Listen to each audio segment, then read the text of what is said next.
Qui va succéder à Julien Alaphilippe? Les championnats du monde en ligne ont lieu ce week-end. Le Français est un candidat à sa propre succession, mais le grand favori, c'est Wout van Aert.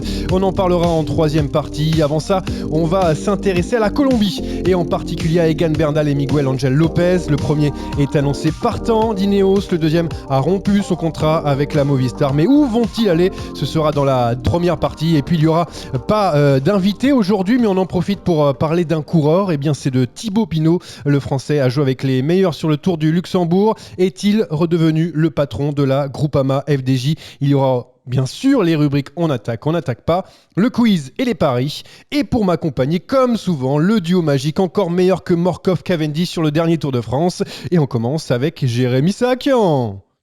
Hola a todos, c'est qui Morkov et c'est qui Cavendish du coup? Mais alors là, je vous laisse choisir, hein. C'est vous qui êtes juge là-dessus. Du coup, on va voir qui est Morkov, qui est Cavendish. Rémi Dos Santos, tu te sens plutôt Morkov ou Cavendish? Je sais pas. Là, je t'avoue que je pense que Jérémy Sakian fait un très bon lanceur. Ah, pourquoi pas? Allons-y, pourquoi pas? Ça me va très bien. Alors pour ceux qui nous écoutent et qui ne connaissent pas les physiques de ces deux messieurs, c'est pas vraiment des sprinteurs, on va pas se mentir. Plutôt des grimpeurs, voire rien du tout peut-être, hein. Parce que ça fait longtemps que j'ai pas vu ça en vélo. Je pense qu'à nous deux, on pèse moins que Greipel. Ah bah ça, que la cuisse de Greipel surtout. À mon avis ça. Bon allez, j'ai l'impression que vous êtes chaud. On va commencer avec le départ. Toute la Colombie tremble. Où vont aller les deux stars du pays, Egan Bernal et Miguel Angel Lopez? Deux cas différents. Le premier est en froid avec Ineos, et en l'occurrence toujours sous contrat, et souhaite partir à cause de mésententes sur la dernière Vuelta. Pour Lopez, il n'y a plus de contrat rompu par la Movistar après une altercation sur l'avant-dernière étape de cette même Vuelta qui a provoqué son abandon. Bon, elle a fait mal quand même cette Vuelta, pas que dans les jambes. On est d'accord les gars? Oui, elle a fait mal surtout à la Movistar, hein, qui avait quasiment un double podium d'acquis et qui se retrouve avec le seul Enric Mas et puis une nouvelle affaire sur le dos. Je crois qu'ils n'avaient pas besoin de tout ça. Mais pour le plus grand bonheur des suiveurs de la série Netflix, on attend avec impatience les épisodes de cette Vuelta. Je t'attendais sur la série Netflix. On va pas se mentir, sur les deux premières saisons, on ne voit pas forcément grand-chose. On espère en tout cas avoir cette jolie altercation parce que on sait pas vraiment comment ça s'est déroulé, hein. Il y a eu surtout des propos houleux et sinon, quoi dire d'autre? Mais en attendant, voilà, il y a eu quand même deux pépites colombiennes qui se sont fâchées sur la dernière Vuelta. Tu t'y attendais toi, notamment Rémi, pour Egan Bernal, qui est quand même l'enfant d'Ineos, celui qui a été façonné par cette équipe britannique et qui a brillé sur le Tour de France et sur le dernier Giro d'Italia. Non, c'est une énorme surprise pour Bernal. Surtout voilà, il a peut-être mal vécu le management. Je crois que il pointait du doigt le management de Tossato sur la Vuelta, qui a jamais choisi véritablement entre Yates et Bernal pour diriger l'équipe. Bon, il y a de l'incompréhension, d'accord. La Vuelta elle est ratée, on est d'accord. Mais Ineos et Bernal, c'est quand même une histoire qui fonctionne bien depuis 3-4 ans maintenant. Et il y a encore quelques mois, il gagnait le Giro. C'est quand même très étonnant d'avoir comme ça des envies de départ à ce point d'un coup. Il y a peut-être quelque chose d'autre qu'on ne sait pas. Parce que ouais, là pour l'instant, la Vuelta, elle ressemble juste à à un grand tour manqué. Il doit y avoir eu d'autres choses qui ont été dites en coulisses pour que le Colombien puisse vouloir partir. Bon, Ineos a quand même un contingent important, hein. Geraint Thomas est toujours là. On a Adam Yates aussi, mais encore des pépites, hein. On a Pidcock, Sivakov, et Richie Porte aussi est là en vétéran. Enfin, il y a du monde encore, mais Ouais, Egan Bernal, c'est numéro 1. Il y a surtout Carapace, hein, pour moi, Et qui Richard est dessus Carapace, sur Bernal. évidemment. Et Richard Carapace, tu penses que ça peut être l'un des instigateurs qui fait que tout simplement Egan Bernal veut quitter Ineos, mais il reste quand même le numéro 1, on va pas se mentir, même si Carapace a été brillant. Ça, j'en suis vraiment pas sûr, hein. Ah ouais? J'en suis vraiment pas sûr. C'est Carapace qui était le leader sur le tour. Il a fait un podium derrière un Pogacar intouchable. Il y avait quasiment match avec Vingegaard. Et Bernal, alors oui, il a le Giro, mais un Giro remporté devant Caruso et Simon Yates, où forcément il y avait moins de concurrence. Carapaz, lui, il est allé se frotter aux meilleurs mondiaux. Derrière, il remporte les Jeux Olympiques. Pour moi, la hiérarchie chez Ineos, elle n'est pas si claire en faveur de Bernal, et ça peut expliquer complètement ce schisme. Rémi, tu es d'accord avec cette analyse de notre beau Jérémy Sakian? Je suis entièrement d'accord avec le très beau Jérémy Sahakian. Depuis 2 ans, Carapace, c'est le mec le plus régulier chez Ineos, que ce soit sur les grands tours ou sur les courses d'une semaine. Alors oui, il n'a pas gagné un Giro comme l'a fait Bernal, et il n'a pas non plus gagné encore le Tour, je dis bien encore. Mais c'est vrai que c'est quand même celui qui donne le plus de garanties sur 3 semaines, qui n'a pas de trou particulier, qui a en plus un cyclisme un peu offensif. Donc peut-être que maintenant Ineos veut plus jouer la carte Carapace que la carte Bernal, euh, même si l'avenir parle pour Bernal, puisqu'il a que 24 ans. Bon, Carapace n'est pas vu, il en a 28, mais ouais, peut-être que l'Équatorien a pris le dessus. Ouais, parce qu'on n'a pas quand même l'impression, même si bon, Carapace est mis en avant, que Egan Bernal n'a pas aussi sa place. Il est encore jeune, il a le temps. Moi, j'ai une question que je me pose, parce qu'on sait que quand on est chez Ineos, c'est l'endroit parfait ou quasi parfait pour remporter un grand tour. Egan Bernal, s'il quitte Ineos, est-ce qu'il va pas perdre un petit peu tout ça? Ça va être difficile de se refaçonner dans une autre équipe. On parlera d'ailleurs des équipes candidates. Oui, bah peut-être, c'est sûr. On l'attend pas chez Jumbo-Visma où les places de leader sont déjà toutes attribuées. On l'attend pas non plus chez UAE Emirates où là, on a bien compris que c'était tout pour Tadej Pogacar et on s'est constitué une armada. Donc s'il venait à quitter Ineos, forcément, il serait moins bien entouré que par le passé. Mais Egan Bernal, pour moi, il a reculé au sein de la hiérarchie mondiale en termes de leader. Il est derrière les deux Slovènes. Il est derrière Richard Carapaz, je viens de le dire. Peut-être même que des coureurs comme Vingegaard, s'ils parviennent à confirmer son devant. Maintenant, il y a match. Il y a match avec Enric Mas, il y a match justement avec Miguel André Lopez. Donc, je pense que Kegan Bernal a tout intérêt à retrouver une structure peut-être un petit peu moins prestigieuse, mais au sein de laquelle il sera le leader unique pour se relancer, trouver un autre confort et essayer de repartir de l'avant pour aller jouer la gagne sur le tour, ce qui paraît aujourd'hui quasiment inenvisageable pour moi. 3 formations d'ailleurs candidates pour recruter Egan Bernal. On a Israel Startup Nation, on a Movistar qui vient de perdre Miguel Angel Lopez et une équipe française, Cofidis, assez surprenant. C'est un recul de peut-être aller dans ces équipes. Et est-ce que une d'elles peut vous intéresser si vous étiez Egan Bernal? Je ne sais pas pour toi, Rémi, toi qui es un grimpeur comme on le sait. Un grimpeur né même. Movistar, parce que c'est quand même drôle. On C'est sait vrai. qu'il peut tout se passer, donc ce serait quand même marrant de le voir débarquer là pour remplacer Lopez. Non, plus sérieusement, ça reste, oui, ça reste descendre d'un cran. Alors, on va dire un cran s'il allait chez Movistar, de 2 ou 3 s'il signe chez Israël ou Cofidis. Faut pas se voiler la face. Maintenant, Jérémy l'a dit, il a reculé par rapport au tout meilleur coureur de grand tour de la planète. Mais encore une fois, il a que 24 ans, donc oui, il est un peu dans le dur, il a eu des blessures et tout. Je suis pas sûr. Moi, j'ai l'impression que c'est à l'instant T, il est passé derrière. Je pense que dans 1 ou 2 ans, Bernal, il sera de nouveau au sommet. Donc, je le vois pas cramer, je le vois pas forcément partir dans une équipe de seconde zone comme le serait Israël ou Cofidis, avec tout le respect que j'ai pour ces équipes. Moi, je pense qu'il va rester chez Ineos quand même et qu'il va se remettre à gagner quand même petit à petit. Encore 2 ans de contrat donc pour Egan Bernal, mais avec Peter Sagan chez Total Energy et Egan Bernal, pourquoi pas chez Cofidis? On serait quand même ravis de voir ces deux coureurs dans les formations françaises. On a parlé tout à l'heure de la Movistar assez rapidement, qu'il est l'une des candidates pour recruter Egan Bernal. Eh bien, la Movistar qui a perdu Miguel Angel Lopez, avec une situation un tout petit peu différente, parce que là, le contrat qui courait encore sur quelques saisons pour Lopez a été tout simplement rompu par la formation espagnole. On va dire que c'est clairement une chose incroyable et qu'on voit rarement un leader comme ça qui se voit poussé vers la sortie après sûrement un gros échauffouré. C'est quand même, je trouve, incroyable. On voit rarement ça. événement exceptionnel, décision exceptionnelle. C'était intenable de garder Miguel Ángel Lopez. Pour moi, il est venu avec un statut de co-leader, avec le salaire qui va avec, et il a prouvé des faiblesses mentales qui sont incompatibles avec le plus haut niveau. Donc Movistar s'est offert une dramaturgie dont il se serait bien passé. On les a suffisamment critiqués ces dernières années pour ne pas ajouter un nouvel épisode. La situation, comme je te le dis, elle est intenable. Donc le départ de Miguel Ángel Lopez est complètement légitime.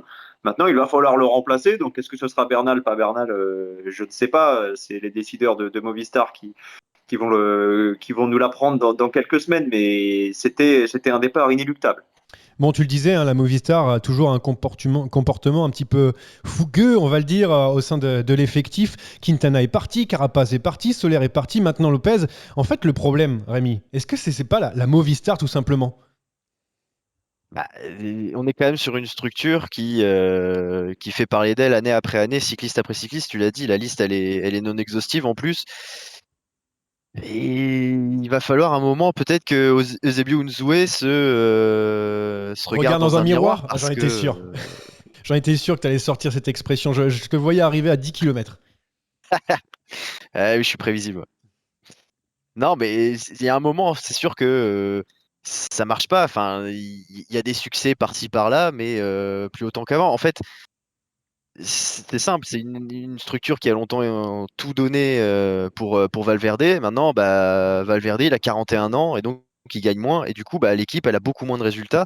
Et malgré tout, ça reste pratiquement tout pour Valverde. Et il y a peut-être ce problème-là qu'on n'arrive pas à passer outre l'aura Valverde et on veut pas le mettre dans une situation d'équipier, j'ai l'impression. Et du coup, les leaders, ils arrivent les uns après les autres dans cette équipe et au final, ils se cassent les dents sur cette structure Movistar autour de Valverde, chapeauté par Unzue. Il va falloir changer quelque chose. Évidemment, Valverde, il n'est pas éternel, mais bon, comme il a reprolongé encore un an, on ne sait pas quand est-ce qu'il va s'arrêter. Il va peut-être falloir changer de braquet pour la Movistar. Bravo pour ce joli jeu de mots pour la fin. Bon, Miguel Ángel Lopez, il a quand même le sang chaud. On le sait, son comportement est peut-être un peu préjudiciable, mais surtout, comment il va faire pour retrouver une équipe? Qui va vouloir l'accueillir? Je ne sais pas si Jérémy, le grand manager d'équipe qui joue beaucoup à Pro Cycling Manager, peut nous trouver un petit endroit pour mon Lopez. Alors, je jouais beaucoup, j'ai arrêté parce que ça me prenait trop de temps. Pour répondre à ta question sur Miguel Ángel Lopez, j'ai cru comprendre que c'était quasiment bouclé pour un retour chez Astana avec Nibali. Alors, c'est peut-être pas encore officiel, mais a priori, on s'oriente vers un départ de Lopez chez Astana, me semble-t-il. Bon, C'est logique. tu parles d'Astana et de Nibali. Justement, la transition est toute faite parce qu'on va en parler tout de suite, évidemment, dans la rubrique On attaque, on n'attaque pas. Attaque de Pierre Roland encore une fois. Personne ne réagit. Eh bien, on va commencer par ça. Justement, on en parlait. Vincenzo Nibali de retour chez Astana. C'est bien pour lui de retourner à la Casa, là où il avait fait ses plus beaux succès. Pour lui, oui. Pour Astana, j'en suis vraiment pas sûr. Donc, ça veut dire que tu attaques pour Nibali, mais tu n'attaques Oui, pas j'attaque pour Nibali pour et Astana. j'attaque pas pour Astana. Je pense que voilà, ses meilleures années sont derrière lui. Rémi, toi, t'es de quel côté? Moi, je suis totalement du côté j'attaque pas. Ah, donc tu penses que c'est... Je- Après, il faut voir le salaire. Je n'ai pas regardé le salaire et je suppose qu'on ne doit pas l'avoir. Il faut voir aussi à combien il arrive et quel va être le rôle de Nibali qui est, semble-t-il, un poil cramé. On est d'accord qu'on parle que d'Antonio. Hein. Vincenzo, il a arrêté sa carrière. Hein. Antonio, je me demande s'il va pas être meilleur que Vincenzo bientôt, à l'allure où Vincenzo, malheureusement, Il y a on un aime moment, beaucoup, ça hein, va finir. évidemment. Non, évidemment. Il a 36 ans, Nibali. Sa carrière est derrière lui. Je crois qu'il n'a pas gagné une seule fois avec Trek ces 2 dernières années, si je me trompe pas. Bon, il repart chez Astana, c'est là où il a eu ses plus belles victoires, comme tu l'as dit. Bon, on va dire que ça se tente pour Astana et lui, il rentre à la maison, mais bon, ça me fait ni chaud ni froid. Bon, on passe à la suite avec, il y a ce week-end, les mondiaux de cyclisme en Belgique et en 2025, ce sera au Rwanda, en Afrique, pour la première fois de l'histoire. Est-ce que c'est pas génial d'avoir une course qui se déroule dans un autre continent? Est-ce que vous attaquez? Est-ce que vous attaquez pas? J'attaque, mais au-delà du fait que ce soit sur un autre continent, c'est surtout, ça va permettre le développement du cyclisme dans ce pays qui avait déjà accueilli pas mal de formations professionnelles en début de saison. Rappelez-vous, hein, les Français avaient d'ailleurs pas mal brillé sur ce tour du Rwanda. Il y avait une énorme ferveur populaire. Et puis, il y a aussi la possibilité de faire un beau parcours avec le fameux mur de Kigali. C'est pas très Tout à haut, fait. c'est pas très long, mais c'est assez dur. Donc, il y a tout pour faire un beau championnat du monde en Afrique. Tu es aussi optimiste, Rémi, ou pas? Je suis autant optimiste que Jérémy, j'attaque fortement. C'est très bien déjà de changer de continent, de pays, d'aller dans des pays qui ont moins une culture vélo. Mais quand même, en plus, le Rwanda, voilà, il y a un tour qui existe qui est très sympa, et où il y a une belle petite concurrence. Et puis, comme l'a dit Jérémy, un très beau parcours, donc c'est parfait. Tony Martin, qui a terminé sa carrière avec l'or en relais mixte sur les mondiaux. C'est quand même triste de voir partir l'Allemand quadruple champion du monde du chrono. Non, j'attaque pas. Ah ouais, oh, je me suis dit tout le monde va attaquer. Rémi, t'attaques ou t'attaques pas? Bah, on va dire oui et non. C'est triste de voir partir un tel coureur, un tel palmarès. Maintenant, voilà, il prend sa retraite après une grosse carrière. C'était logique. Donc non, je suis pas plus triste que ça. Ouais, pareil pour toi, Jérémy. L'Allemand, tu l'aimes pas ou quoi? Le plus difficile, je pense, quand on a été un grand champion comme ça, c'est de partir au sommet. Pour Tony Martin, je pense qu'il n'y avait pas de meilleure récompense que de s'en aller avec un maillot arc-en-ciel. Il n'est pas passé si loin que ça sur la course élite homme du chrono. Il s'est rattrapé avec la course en relais. Donc, très belle sortie pour Tony Martin, qui était devenu un coéquipier de luxe ces dernières années au sein de la Jumbo-Visma. Donc, non, je suis ni triste qu'il s'en aille. Il a fait une très belle carrière, ni malheureux pour lui parce qu'il s'en va avec les honneurs. Bon, j'avais un truc sur l'UCI qui a déconseillé les cétones, mais ça, si on parle là-dessus, on va faire 45 minutes de débat. Donc, on va switcher pour ma préférée du jour dans l'attaque, on n'attaque pas. Pauline Ferrand-Prévot et Julien Absalon, c'est terminé. Est-ce qu'on s'en fout pas un petit peu? Bah oui, oui, j'attaque, oui, on s'en fout complètement, à moins que tu sois intéressé par le dos. Je vois pas trop ce que ça vient faire dans ce podcast, Yann. Ben non, mais c'est juste que j'ai vu ça sur les différents médias relayés partout. Je me suis dit, mais pourquoi? Voilà. Rémi, c'est pareil. Dis-moi que Ah oui, t'attaques aussi. Oui, complètement, oui. oui, oui, oui. Rien à faire. Très bien. Eh ben, on va pouvoir enchaîner avec l'échappée. On l'a dit, pas d'invité aujourd'hui, mais c'est pas grave. On va parler quand même d'un coureur. Et ce coureur, je l'ai dit en préambule, c'est Thibaut Pinot. 220 km d'échappée, une arrivée solitaire, un exploit dont il faudra bien se rappeler tout au long de la saison. Septième du Tour du Luxembourg, Thibaut Pinot a terminé aux côtés de David Gaudu, son coéquipier au général. David Gaudu qui a gagné la dernière étape. C'est acté, les gars. Eh ben, Thibaut Pinot, il est revenu à pas son meilleur niveau, mais en tout cas auprès des meilleurs. Ouais, Ouais. oui. Ah, t'es jamais Oui, content. on peut Depuis tout à l'heure, tu fais que de me retourner tranquillement en Non, service, mais tu t'enflammes là, tennisman que tu tu es. t'enflammes. Il a terminé septième du Tour du Ah, c'est pas Luxembourg, mal. où les hors-catégories seraient des quatrièmes catégories sur le Tour de France, avec comme adversaire plus prestigieux Joao Almeida. Alors je vais pas me faire des Attention copains. à ce que tu vas dire. Voilà, surtout auprès de Rémi.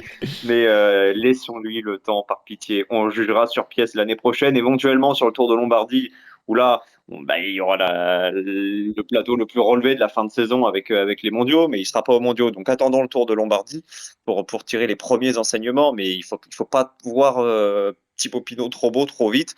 Il se prépare lentement, mais sûrement pour 2022 et gardons notre sang-froid. Je sais que tu l'aimes beaucoup, mais là, j'ai l'impression qu'on met la charrue avant les bœufs. Oh, franchement, je Oh, suis magnifique. gâté On l'avait pas eu aujourd'hui. celle-là dans le Ah, je podcast suis encore. gâté, je suis vraiment gâté. J'adore les jeux de mots, vous le savez.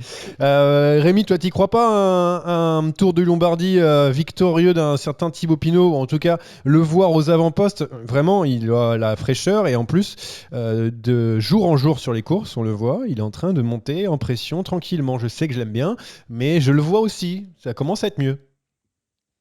Oui, ça commence à être mieux. Bah, de toute façon, déjà, ça pouvait qu'être mieux parce que le milieu d'année 2021, il pouvait pas faire de vélo. Donc, de toute façon, ça ne pouvait qu'aller mieux à partir du moment où il a repris. Donc, voilà. Maintenant, il arrive à faire des courses, à être relativement performant. Donc, c'est une première étape. Comme l'a dit Jérémy, on n'est pas encore sur du très grand Thibaut Pinot qui avait enflammé le Tour de France 2019. rappeler des mauvais souvenirs.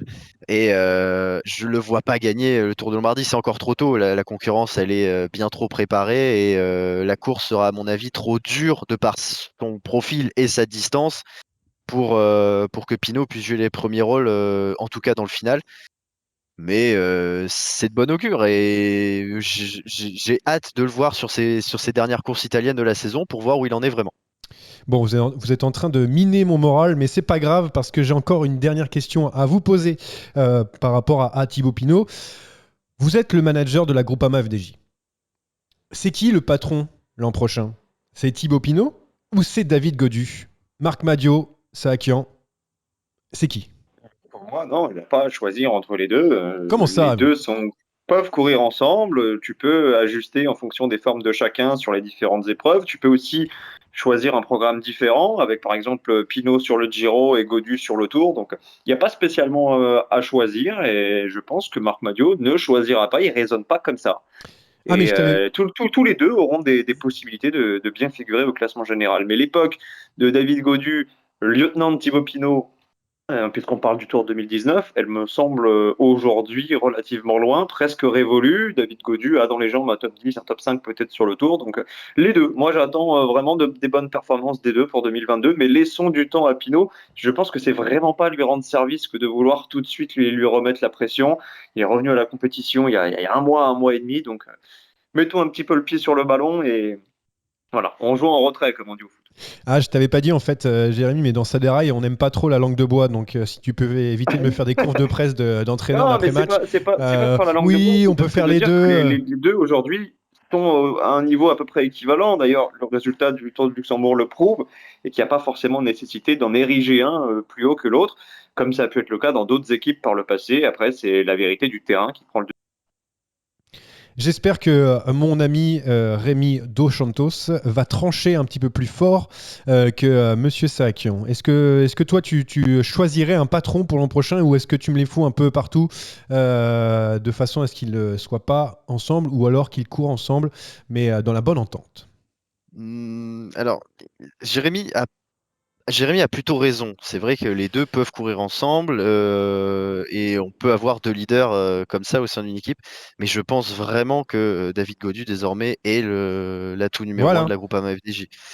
Il a montré cette année qu'il savait courir avec les meilleurs. Il a gagné une étape sur le World Tour avec sa victoire au Tour du Pays Basque. Il est passé un peu au travers de son Tour de France parce qu'il a eu un jour sans, malheureusement, qu'il était malade, mais il finit quand même 11e. Il a gagné là sur le Tour de Luxembourg.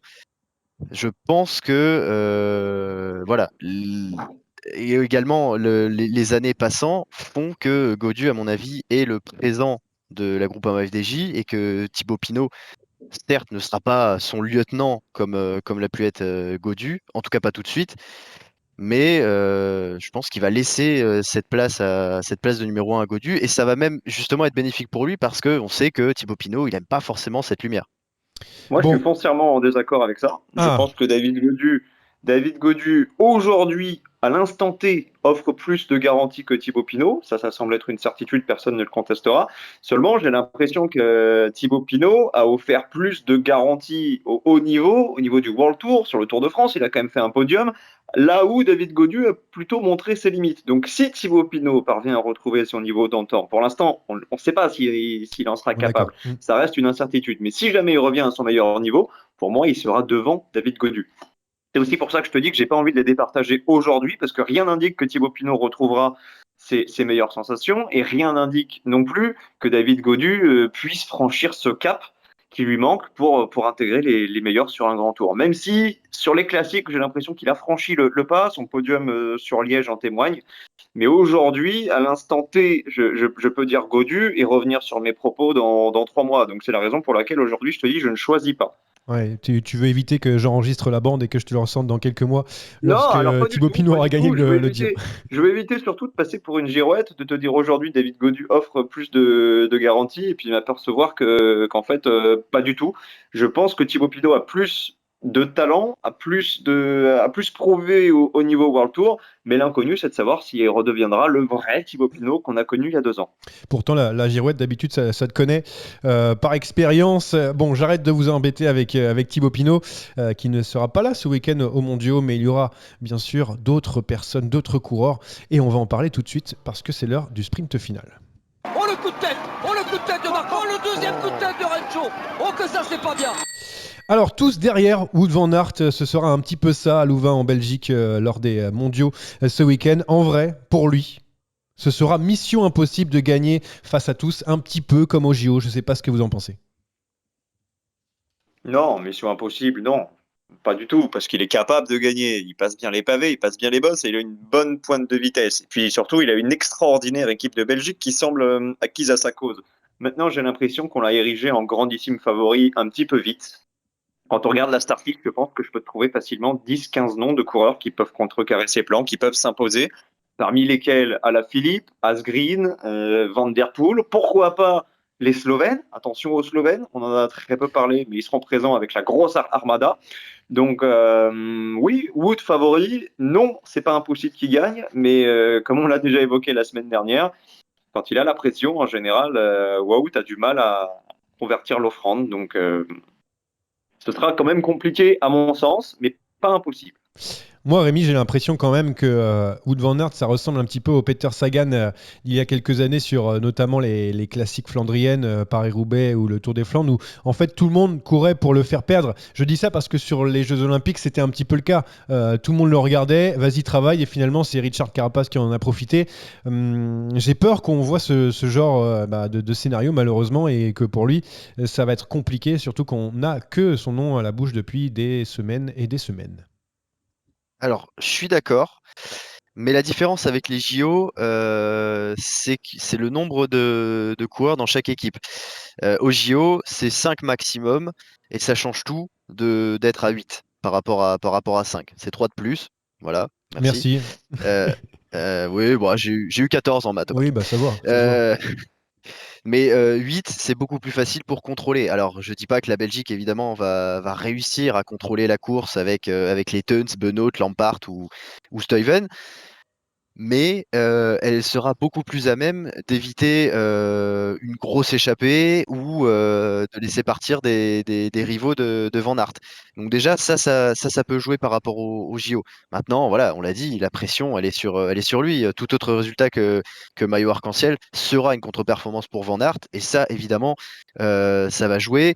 Ça jouera au début, ça jouera quand il y aura des attaques, ça jouera quand il pourrait y avoir des chutes ou des ennuis mécaniques. Et ça jouera surtout s'il y a un sprint final à la fin. Donc c'est un peu du Sagan, à la différence quand même que là, en tout cas sur cette course, il est quand même très bien entouré, le Van Aert. Oui, il a une Ouais, belle je équipe. suis tout à fait d'accord avec toi. Et juste pour compléter par Oui. rapport à ce que tu viens de dire, le facteur X pour moi, il s'appelle Remco Evenepoel. C'est-à-dire que tant que Remco sera aux côtés de Van Aert et capable de travailler pour son leader, bah Van Aert, il ne craint rien. Il sait que Remco, il peut l'amener au sprint avec un groupe de 10-15. Donc, pour Van Aert, ce sera beaucoup plus facile qu'aux Jeux Olympiques. Le problème, c'est qu'il sera peut-être accompagné par des coureurs quasiment aussi rapides que lui au sprint. On a vu qu'avec Pidcock, ça s'est pas joué à grand-chose sur l'Amstel. On sait que Van Der Poel l'a déjà battu. Il pourrait y avoir dans le final un coureur comme Colbrelli. Pogacar, ça va très vite aussi. Ça s'est joué à rien au jeu. Donc, beaucoup plus facile pour la Belgique de contrôler. Après, encore faut-il remporter le sprint. Et s'il arrive dans un groupe avec tous les coureurs que je viens de citer, on peut peut-être aussi rajouter des Kort Nielsen, des Sénéchal, etc. Ce sera peut-être pas si simple que ça. Sur le papier, il a tout pour gagner, mais entre le papier et la réalité, parfois, il y a un petit gap. Bon, il y a une belle équipe de Belgique, mais aussi une belle équipe de France. On va en parler avec cette sélection Alaphilippe en leader, a priori. Mais il y a aussi Turgis, Laporte, Sénéchal, Cavagna, Desmar, Madouas, Russo et Cosnefroy. Pour vous, la sélection de Thomas Vauclair, elle est cohérente? Oui, au 8-9e. Je comprends simplement pas ce que Desmar vient faire Merci. dans cette liste. C'était une Mais de mes sinon, questions. Je suis assez d'accord. C'était une de mes questions, mais on peut passer directement dessus. Arnaud Démare, moi aussi, je suis assez surpris de le voir, même si il a dit dans les médias qu'il était venu pour travailler, pour avoir un rôle d'équipier. Mais quand on a un Arnaud Démare dans l'équipe, on a envie quand même d'essayer de le garder au cas où pour un sprint final. Mais sa forme, du moment, et même de l'année, elle n'est pas vraiment bonne, Rémi. Toi, tu es surpris de voir Démare aussi comme Jérémy et moi d'ailleurs. Ouais, c'est assez étonnant, comme tu l'as dit, sa forme, elle est pas bonne. On peut le croire quand il dit qu'il va travailler, mais c'est ce que tu dis, c'est que voilà, un Arnaud Démare, quand on connaît ses qualités, on sait qu'il aime bien aussi ce genre de course, donc c'est un coureur qui pourrait tout à fait aller très loin, alors peut-être pas aller jusqu'au bout, mais en tout cas aller loin.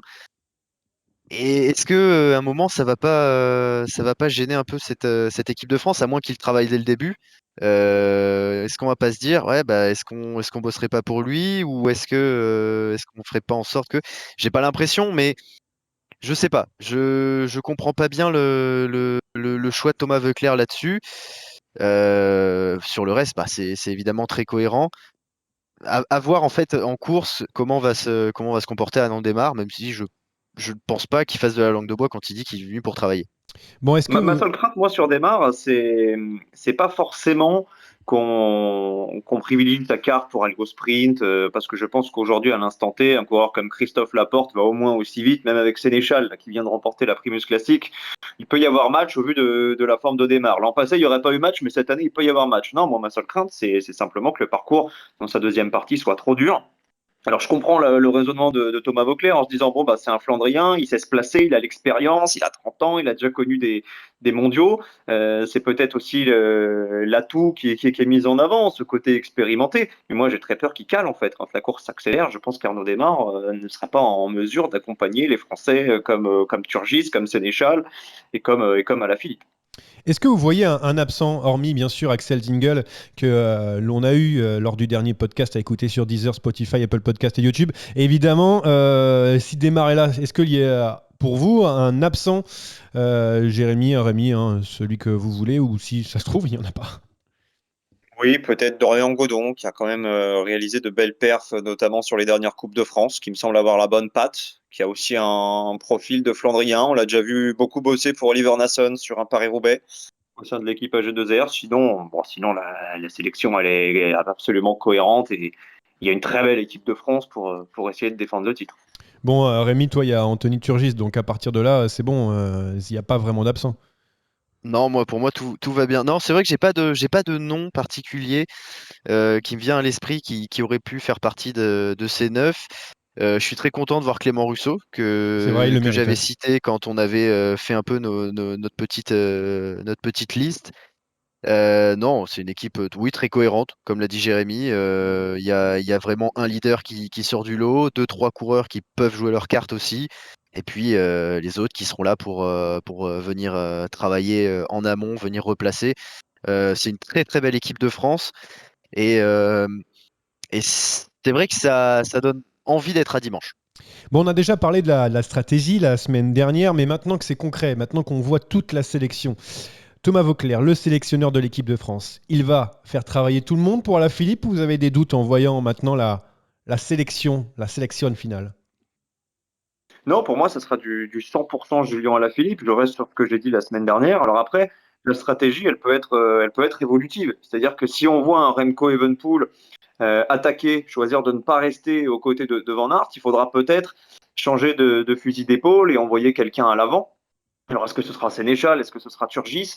Et à ce moment-là, si on se retrouve dans un groupe avec un ou deux Français aux côtés d'Evenepoel à l'amorce du dernier tour, et on voit que Julien est toujours avec Van Aert, Van der Poel, Pidcock, des coureurs qui lui sont supérieurs au sprint, peut-être qu'on choisira de jouer une autre carte. Parce que si on est dans un groupe avec Sénéchal, où tu as du Evenepoel, où tu as des coureurs, j'en sais rien, comme des outsiders comme Mesh Tibar, par exemple, au sprint, on a plus de chances d'aller chercher le maillot arc-en-ciel. Donc, dans ce sens-là, la stratégie peut être évolutive. Mais au départ, à mon avis, ce sera du 100% Julien.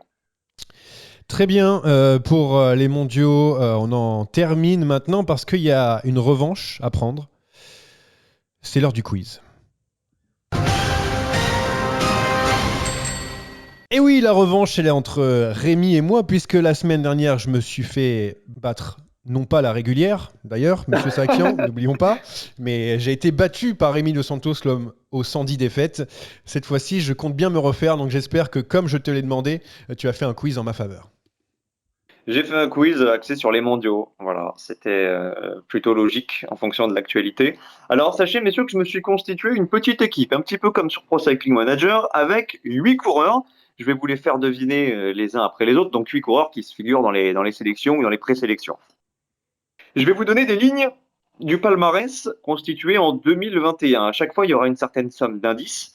Vous avez 2 propositions par personne et par coureur. Et si vous gagnez, eh bien, vous remportez le nombre de points correspondant au nombre d'indices restants. C'est-à-dire que si vous me donnez la bonne réponse à partir du dernier indice, vous marquez 1 point. Si vous me donnez la bonne réponse sur le premier indice et qu'il y en avait encore 5 en stock, à ce moment-là, vous marquez 5 points. Très bien. Donc, possibilité de vous enrichir en points sur un seul coureur, même si vous ne gagnez pas tous les coureurs. Le dernier, évidemment, est doublé aujourd'hui. Retour aux traditions. Merci, enfin.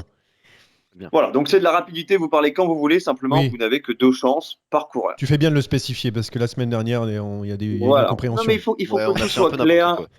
et transparent, messieurs. On va commencer. Premier coureur de ces mondiaux en ligne. Il a fait 9e du contre-la-montre de Paris-Nice. Mhm. Il a fait 13e de l'E3 Saxo Bank Classique. 4e d'à travers la Flandre. 4e indice, 12e des championnats de Belgique en ligne. Et dernier indice, pour 1 point, champion de Belgique du contre-la-montre. Kampenertz. Lampard. Mauvaise réponse. Yves Lampard. Mais oui, Remporté oui, par oui, Rémi Dos Santos. Tu ne oui. marqueras qu'1 point, parce Ah. que c'était le dernier indice. Mais déjà, j'ai 1-0, trouvé il reste quelqu'un, alors je sept suis coureurs. très content. Au moins, tu ne seras pas Fanny. Exactement. Allez, le deuxième coureur. Là, il y a 6 indices, donc 5 points potentiellement à aller chercher. Premier indice, 13e de LBL, Liège-Bastogne-Liège. Deuxième indice, 28e de la course en ligne des Jeux Olympiques. Troisième indice, 15e de Paris-Nice. Quatrième indice, 3e de l'étape Brest-Landerneau sur le Tour de France. 3e de l'étape Brest-Landerneau sur le Tour de France. 5e indice, 2e de la Flèche Wallonne. Bah, c'est Julien Lafilippe. Non, mauvaise réponse. Non, Flèche Deuxième de la Wallonne, Flèche Wallonne. Liège-Bastogne-Liège, je suis bête. Bah, c'est Primoz Roglic. C'est Primoz Roglic. Bah oui. 2 points pour Johan Tritz parce qu'il restait encore le dernier indice, vainqueur de la Vuelta, qui là vous aurait donné forcément la bonne réponse. 2-1 donc pour Johan, 3e coureur. Ce coureur a fait 12e de la Bretagne classique. Il a pris un petit peu plus tôt dans l'année la 4e place de l'étape Lorient-Pontivy sur le Tour de France, remporté par Tim Merlier. Il a fait 9e du contre-la-montre du Tour de Belgique. Il a fait 10e de la Primus classique. Quelqu'un a proposé quelque chose ou pas? J'ai pas entendu. Non, on est en train de Non. réfléchir, ouais. Pas du tout. Alors, je vous rappelle les 4 premiers indices, il en reste encore 2. 12e de la Bretagne classique, 4e de l'étape Lorient-Pontivy sur le Tour de France, 9e du chrono du Tour de Belgique et 10e de la Primus classique. 5e indice, vainqueur de 2 étapes en début de saison du Tour de la Provence. Ballerini. Ah non. Ballerini, Non, Ballerini. je vais sortir. C'est pas possible, Johan. J'y étais en plus sur le Tour de la Provence. Voilà. C'est une bonne réponse. Et comme il restait encore un indice derrière, ça fait 2 points pour Rémi Dos Santos. 3-2. On passe au 4e coureur. 11e de Liège-Bastogne-Liège. 8e de l'Amstel. 11e des JO en ligne. 17e de Milan-San Remo. 3e du Tour de Pologne. Et 2e en début de saison de l'Étoile de Bessèges. Tous Baoké les indices Mollema. ont été donnés. Baoké Mollema. J'ai pas entendu vos propositions. Mollema pour Johan et Rémi. Kwiatkowski. Kwiatkowski, bonne réponse Tiens. de Rémi Dos Santos. Ça nous C'est fait 4-2 cette histoire. Ouais, On est c'est à dur. mi-chemin. Alors attention, celui-ci, il y a 7 indices, mais il est beaucoup plus dur. Je ne suis pas certain que vous le trouviez rapidement. 4e de l'étape Nîmes-Carcassonne sur le Tour de France. Vainqueur de cette étape-là, Cavendish. 11e du Het Nieuwsblad. 18e de Gand-Wevelgem. 4e de la 2e étape du Tour de Suisse, remportée par Van der Poel. Il reste encore 3 indices. 6e, et ça c'est tout récent, Degeborn-Francfort, le Grand Prix de Francfort, c'est du World Tour. Kisbol. Kisbol, c'est une mauvaise réponse. Avant-dernier indice, 2 top 10 sur Tirreno Adriatico. Et le dernier indice, pour un point qui devrait vous orienter, ce coureur-là a abandonné sur les championnats d'Europe. Il représentait l'équipe d'Espagne. Voilà, c'est dur. Hein. très dur. Celui-là est très Garcia dur. Cortina. Ivan Garcia Cortina, bonne réponse Yes. de Oh, Johan joli. Fritz. Ouah, j'étais pas sûr. Là, j'ai cherché était très au plus dur. profond de mon cerveau. Ça fait 4-3 et tout est encore possible parce Tout qu'il à en fait. reste 3. Là, il n'y aura que 5 indices pour celui-là. 5e de l'étoile de Bessèges. 2e meilleur grimpeur derrière Pogacar de Tirreno Adriatico. Champion national sur route, de la course en ligne donc, le pays, ce sera le dernier indice, donc je ne le donne pas tout de suite. Vainqueur de la 6e étape de Tirreno Adriatico. Et le dernier indice, le pays en question, tant il est champion, c'est le Danemark. Eh ben, c'est Honoré. Non. Champion du Danemark, ce n'est pas Michael Honoré. Ah, Je suis désolé, je peux pas inventer des lignes au palmarès. Hein, je vais Non, donner les mais principales histoires. c'est qui le champion du Danemark? Ah C'est ouais, le champion du Danemark. Asgreen. Asgreen, c'est une mauvaise réponse. Ah, j'ai plus. Rémi, est-ce que tu as une proposition ou est-ce que tu abandonnes ce coureur? On va tenter de non, hein. C'est pas grave. Vas-y, je t'écoute. Bon, on va tenter Kort Nielsen, évidemment, c'est pas ça, je le sais. Non, c'est pas ça, je te le confirme. Qui ont Allez, encore quelques secondes et on passe au suivant. Non, j'abandonne. C'était Mads Wurst Schmidt. Oh là là, t'étais dur. Ouh là, Ah t'as été oui. dur. Oh Ouah, là là. papa. Ah Ok. ouais, non. L'avant-dernier nom, 5 indices encore. 3e de l'étape de Gorizia sur le Giro, remporté par Campenarts, et 4e à Stradella, étape remportée par Alberto Bettiol. 2e indice, 11e du classement général du Tour du Benelux. 3e indice, 7e du contre-la-montre du Tour de Pologne. Avant-dernier indice, vainqueur d'une étape sur ce Tour de Pologne. Voilà, t'es dur avec ton tour de Pologne. Et le dernier indice, pour un point, mais qui va vous orienter évidemment, champion du monde du relais mixte. Champion du monde de relais mix, il y avait Tony Martin qui était là. Mauvaise réponse. Je sais, mais alors qui était avec? Je vous rappelle les autres indices, vainqueur d'une Campenhertz. étape du Tour de...